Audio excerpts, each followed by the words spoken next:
There was a time when for about 10 days, as if we never saw any human being, traveling for 10 complete days. We never saw any human being.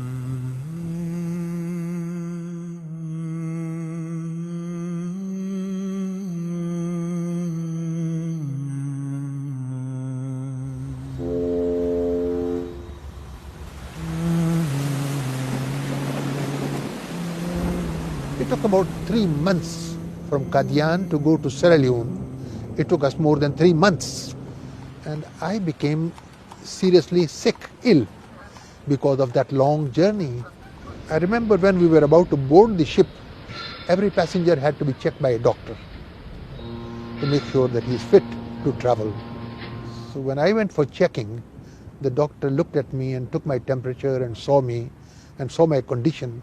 And he told my father that this boy I cannot carry because he is at the point of death. And in our ship, we don't have a cold storage. I will only carry him on the condition that you sign on this paper.